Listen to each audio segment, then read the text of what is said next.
Ono je třeba uvědomit si, že sami o sobě nejsme nic. Takže, jak jsme si to vlastně tady před chvílí napsali na tu tabuli, konat společné znamená přemýšlet o společné. Já myslím, že to nabývá velkého významu a lidé začínají hledat to, čím by se to dalo pojit. Jo? Pojit nejenom teda myšlenky, protože myšlenek se asi nenajíme, myšlenky nás moc nebudou propojovat, ale názory, na kterých vlastně se můžeme odpíchnout k tomu, jak tady máme žít, jak budeme postupovat. My se tady zmiňovali o slovanství, takže tím pojídlem by mělo být to slovanství a ono už se to děje, takže lidé už organizují slovanské sněmy, chystá se Všeslovanský světový sjezd. Takže tohle by nás mělo nejenom uklidnit, ale i posílit v tom vědomí, že máme prostě na co navázat. My máme nějakou svoji kulturu, geny, máme svoji přirozenost a to, jak tady budeme žít, to naše přirozené prostředí se odvíjí tady konkrétně na Slovensku a v České republice od slovanství. Takže jestli, Miro, k tomu něco máš? No výborne. Toto je veľmi dobrá myšlienka, pretože ako vidíme v minulosti, celou históriou slovanské kmene sa rozbili pod rôznymi vplyvmi, či už tureckého vpádu a ďalších mongolských a maďarských Hunov, ktorí vsadili klin v podstate aj medzi Chorvátov, Srbov a tie južné slovanské vetvy a nás, severské, Poliakov, Čechov, Slovákov, nás značne zoslabili aj našu vzájomnú symbiozitu, spoluprácu. Potom prišla doba vojny, prvej, druhej svetovej vojny, Rakúsko-Horsko rozpad, samozrejme útok Nemecka na Rusko, obsadenie slovanských štátov, komunistická ideológia a toto všetko znamenalo, že tie južné slovanské kmene, ktoré tam boli, sú etnicky aj inak formované na západné zmýšľanie, premiešané aj s vysokým percentom nemeckej populácie, tak ako aj české národy. Tie okrajové zóny slovanstva sú takto infiltrované, aj poľské národy a dostali už iný ráz. Aj pod vplyvom Maďarov, pod vplyvom Rakúšanov. A my sme stratili akoby svoju vlastnú identitu a pretransformovali sme sa svojim vedomím do úlohy poddaných a novodobých otrokov.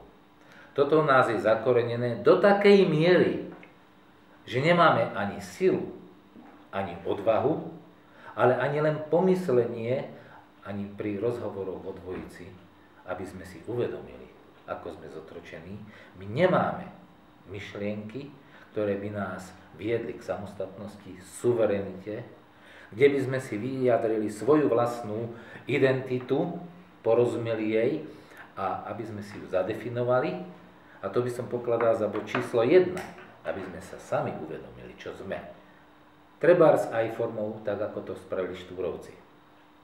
Zadefinovali slovenčinu, zadefinovali slovenský národ na Uhorskom sneme a na Viedenskom dvore.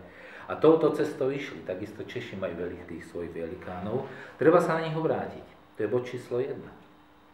Druhý bod by som charakterizoval taký, že zároveň, pretože nemáme času, tí intelektuálne vyšší, a ktorí sú takýmto spôsobom už pretvorení vnútorne, osobnostne, aby ťahali jednak národ a prebudzali nových, ale v tom druhom následnom bode, aby sme prepájali takéto myšlienkové prúdy v našich blízkych bratských krajinách. Prepájali sa.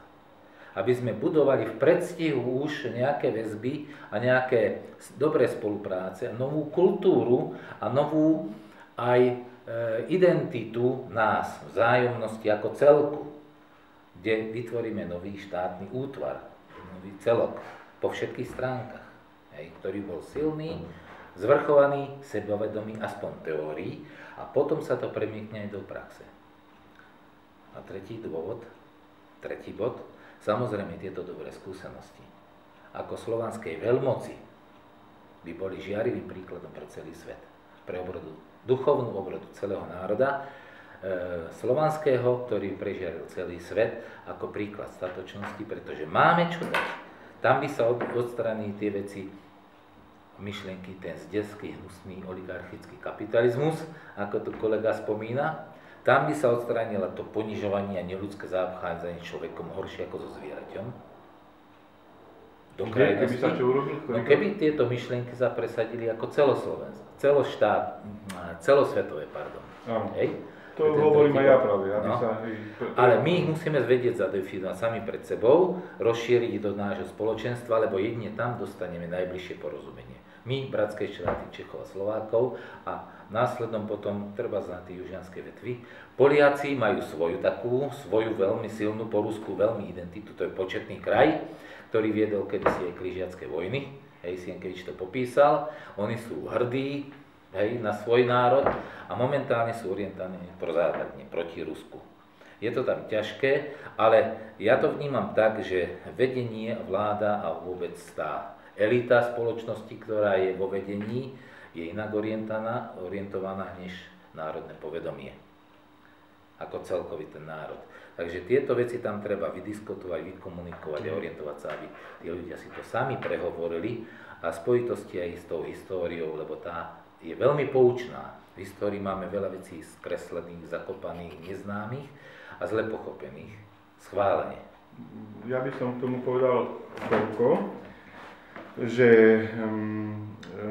som si vedomý, že máme poznať svoju identitu. Ale v prvom rade by to mala byť ľudskosť, poznať ľudské hodnoty, ktoré sú univerzálne. A to, že som sa narodil na Slovensku a v Bratislave, ovplyvňuje moje vedomie. To znamená, najbližšia história je táto, ale to neznamená, že nebudem študovať ostatné histórie, ktoré sú tiež prepojené.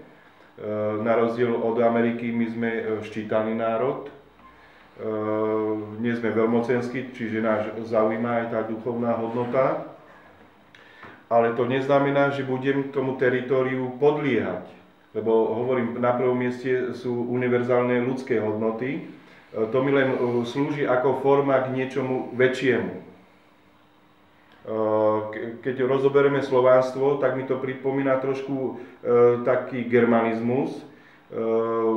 Ono pochádza, to národné povedomie sa zrodilo v určitej etape vývoja.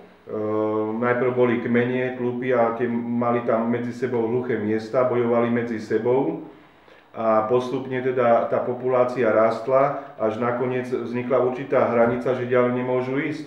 Čiže táto hranica sa vytvorila určitým spôsobom. Takisto aj dogmy sa vyvíjali, niektoré sa považujú za primitívne, ale rovnako aj tie prešpekulované sú primitívne.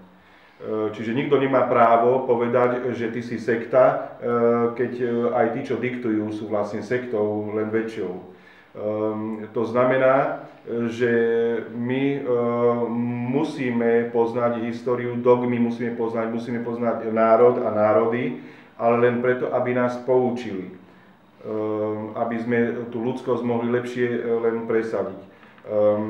Takisto, keď poviem, že menšiny by nemali existovať, niekto povie, že je to rasizmus. Ja tvrdím, že menšiny len vtedy, keď nemajú svoj štát. Keď už majú, tak vtedy by mali zanikať, lebo práve tie menšiny sa uchyľujú k rasizmu a rozvracajú štáty a rozvracajú svet. Národ, jak som povedal, je dualistický. On je aj pravicový, aj ľavicový. Čiže rozdiel medzi dogmami a vierou je taký, že oni určujú nejaké pravidlá, nejaké morálne, oni buď sú globálne, to znamená, že snažia sa svet socializovať, alebo potom nabehnú na zdierské systémy ako otrokárstvo, feudalizmus, to sú už systémy, a kapitalizmus. Čiže my musíme vedieť rozlišovať, o čo tomu dogmatikovi ide. Či o všeobecné blaho, alebo či len o presadzovanie si vlastných sekulalizovaných záujmov. Čiže toto všetko my musíme vedieť prehliadnúť. Ale takisto nesmieme dávať moc ani národniarom a nacionalistom, ktorí sa vždy len priklonia buď k pravicovosti alebo k lavicovosti. V našich podmienkach je to Tiso alebo Gottwald. Čiže s týmto musíme už skoncovať. Takisto nemôžeme globalizovať svet, že postavme slovanstvo na nohy, lebo ja mám voči Putinovi určité výhrady. Udržiava tam predsa len tiež mafiu, tiež oligarchiu na základe kapitalistických princípov a tiež by bolo treba tam urobiť v rámci ľudskosti nejaké reformy. To, že sa takticky musíme v určitom období niekomu prikloniť, je jedna vec, ale nebudem s ním súhlasiť a dám mu najavo, kde porušuje ľudské právo. Som povinný sa spájať s človekom, ale hovoriť aj o tých negatívach. Som povinný a nie ich maskovať, ako to zanietení národniari robia. A väčšinou sú to dogmatickí národniari, sa prikláňajú v nejakej dogme. Čiže opakujem, aj národniarstvo je len forma dogmy. Dobre, prerušil by som. Jestli teda můžu, já to vidím trošinku jinak. Poslednú vec musím ešte podotknúť. Rozdiel medzi dogmou a národniarstvom je jediný. Dogmy, či už náboženstvo, alebo viera, ateizmus a inú filozofiu, jak sme vznikli, jednoducho, tá by sa mala vyriešiť celkom jednoducho. Že nebude sa pchať do vysokej politiky. To je každého osobná vec, v čo verí. Národniarstvo som povedal, že vzniklo za určitých okolností, ak sa populácia rozrastala, narazili na určité hranice a tie potom zadefinovali. Má jediné kladnú záležitosť a to je ekonomická. To znamená, že v každej krajine, v každom štáte sú určité nerastné suroviny. Ak spiknutie globálne, založené napríklad kapitalisti na sekulalizovaní sveta a kapitálu, sa snaží svet ovládnuť a riadiť všetky štáty. Vtedy má národniarstvo význam. Iba vtedy. A našťastie, čiže klad je v tom, že my tými štátmi sme sekulalizovali tie národné suroviny, čiže nemôže vzniknúť prípad, že niekomu budú patriť všetky suroviny sveta. Samozrejme, kapitalisticky, virtuálne sa to deje. Oni tieto štáty virtuálne obchádzajú.